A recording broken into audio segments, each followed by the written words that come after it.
Hello students. Now we will continue our discussion on the pedigree analysis, and in the previous video sessions we had learned about the basics about pedigree analysis, and we also have learned about the fact on how to solve a pedigree analysis, the typical questions that you have been asked in the examinations on X-linked recessive trait.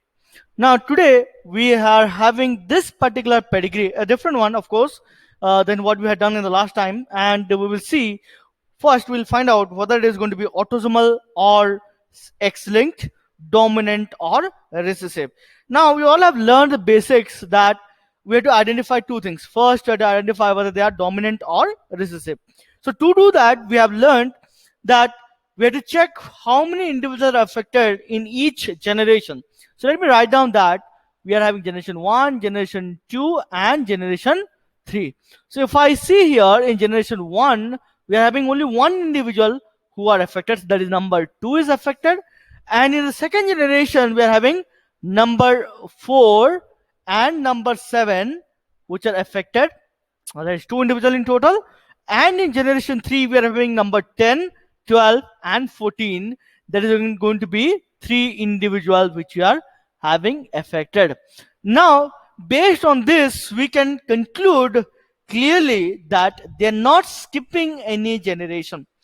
And based on the discussion that we had earlier, we know that if a trait does not skip the generation, the trait is going to be dominant. So here we can say that the trait is going to be dominant in nature. That is the first thing we know, dominant in nature. Now the second thing that we have to understand and clarify is whether the trait is autosomal or X-linked. X-linked means we are talking about X-linked only here, autosomal or X-linked. And to identify that, we have learned that if a particular trait is going to affect both male and female equally, or let's say it is not going to have only male affected and the female carrier, in that case it is going to be a autosomal trait. Now if you see here, let me come back to this particular part only. If you see here, the number 2 affected is going to be a, let's say, a female here. Number 4 is going to be a male. Number 7 is going to be a female. Number 10 is a female. Number 12 is a male. And number 14 is a female.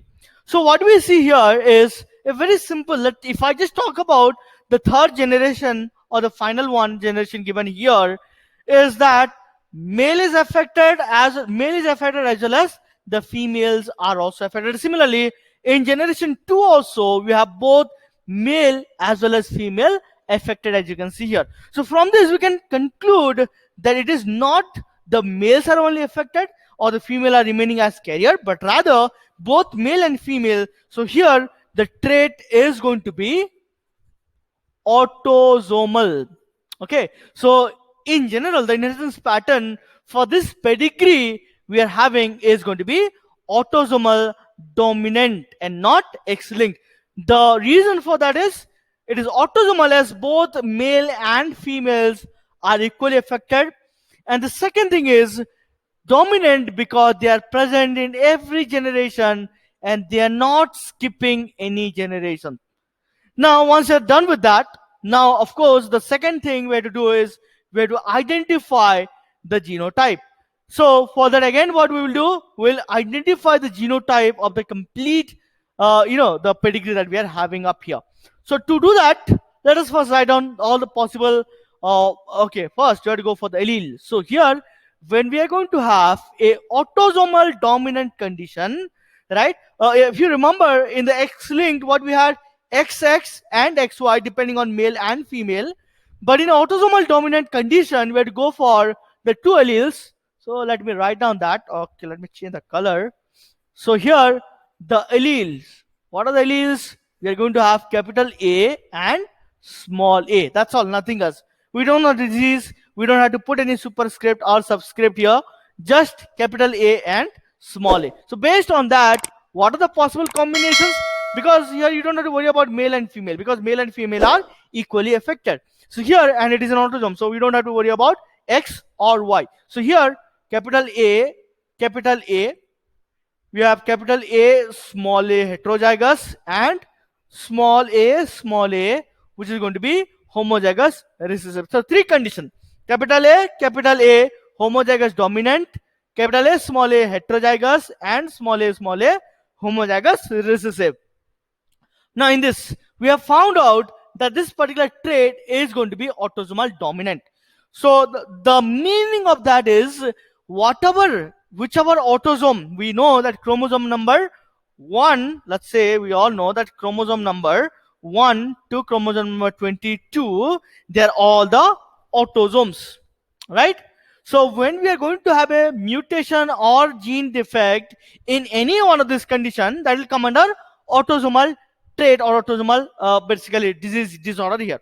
Now whatever problem you have, we have it from chromosome number 1 to chromosome number 22. So here when we say autosomal dominant, if at all a single allele dominant one, right? So here also typically what you have, dominant trait is going to be expressed here, autosomal dominant, that is homozygous dominant and heterozygous. So in both of the case, the trait is expressed. Which one? Dominant trait is expressed, and here the disease condition is dominant. That means here capital A is going to be affected individual.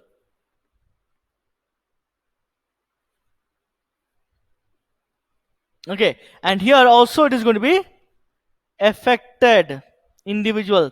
And finally, when we are going to have small a homozygous recessive, we have to understand that here they are not going to be affected because it is simply homozygous recessive. So here it is going to be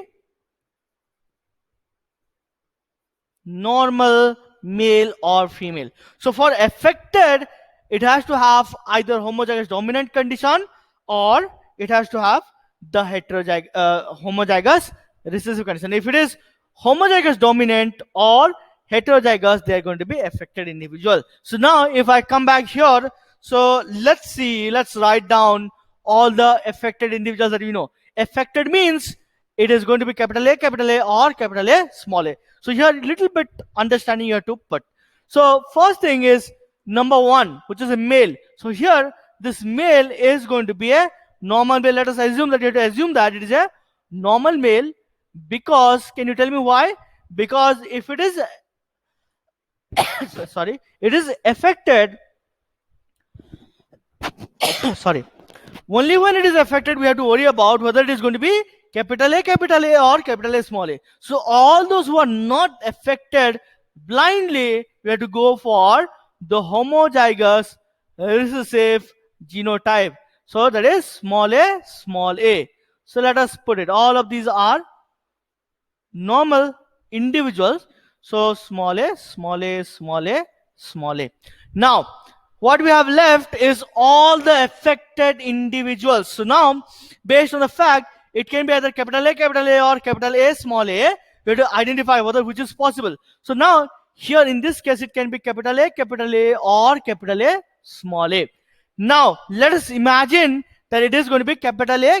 That is a doubt. We have to identify that. So capital A. Let's the genotype for a minute. So if it is capital A, which is crossing with small a, all the individuals here, see the idea here is we are talking about capital A crossing with small a. So here, irrespective of the sex, male or female, all are going to be capital A small a. That means all are going to be affected. Now is that a condition? No, that is not the condition. We have some normal individuals 5, 6. That means here it cannot be capital A, but rather it has to be capital A small a, heterozygous. So here the genotype we conclude is going to be capital A small a. I hope you are clear with that. Now let's come to number 4. Number 4, it can have capital A, it can have the capital A from number 2 and small a from number 1. So there is no doubt that it cannot be small a and it cannot be capital A because number 1 here is not having any dominant allele. So here number 2 gives the dominant allele, number 1 is going to give the recessive allele, and together it is going to be an heterozygous condition. So capital A, small a. Now similarly, number 7, same condition, capital A from here, small a from here.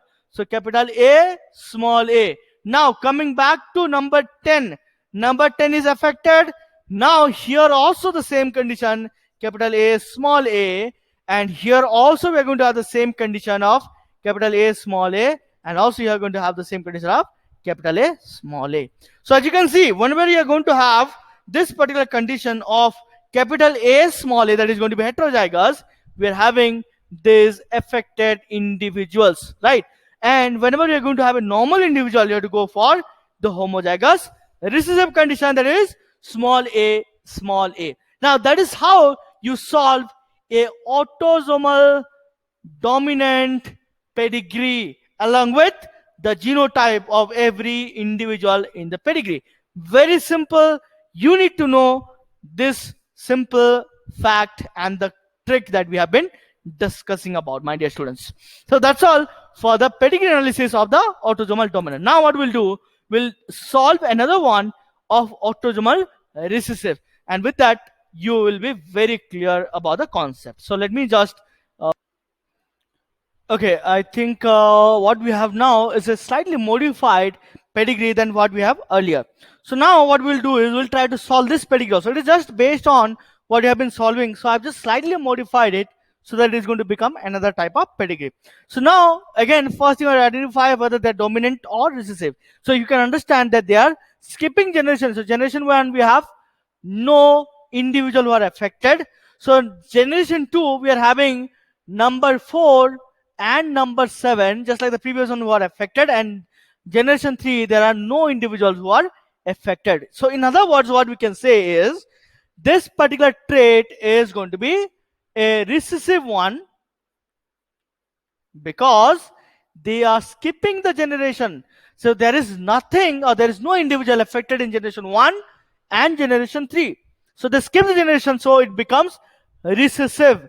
Now second you identify is whether they are autosomal or sex linked. So as you can see that it is a male and female, both are being affected in the second generation. So from that only we can identify that it is going to be autosomal.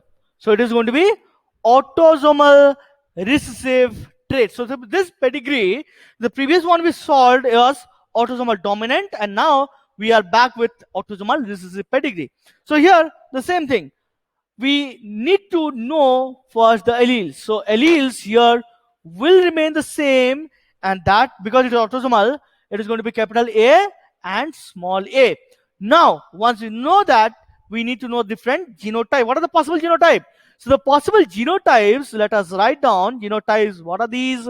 We have capital A, just like the previous case, capital A, small a heterozygous, and small a homozygous. So what is the outcome here? Here it is an autosomal recessive condition, and you all know that a trait can express itself only in a homozygous recessive condition if the trait is going to be the recessive allele.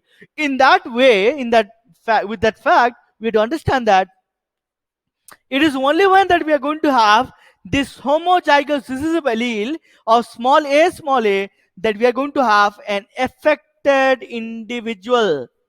Remember that. So we are going to have an affected individual only when we are going to have small a or homozygous recessive condition. Now when we are going to have the homozygous dominant, right, up here, it is going to be a normal individual, and here also we are going to have a normal individual.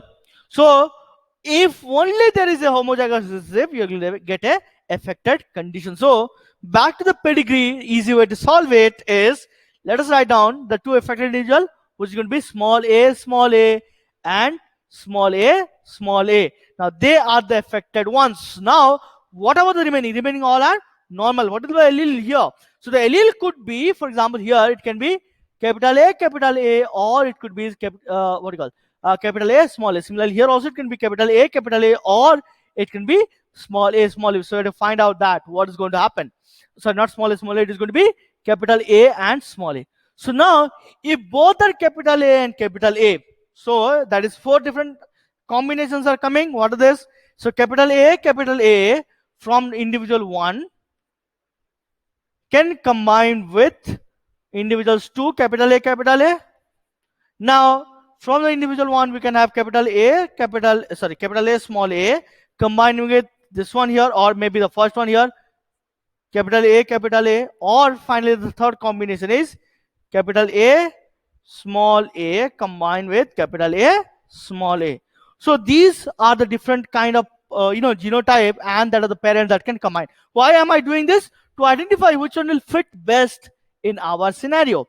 Means we should have two at least which are going to have affected individual. So if I go for the first one, here all the outcome is going to be very simple. Capital A, that is all are going to be normal. It does not fit to our condition. We have two affected individual. Now if I go for the second one, here we can have an outcome of capital A, or we can have an outcome of capital A, small a. And you all know, based on this fact, that again it is going to be normal. So that also does not fit into our condition. What is that?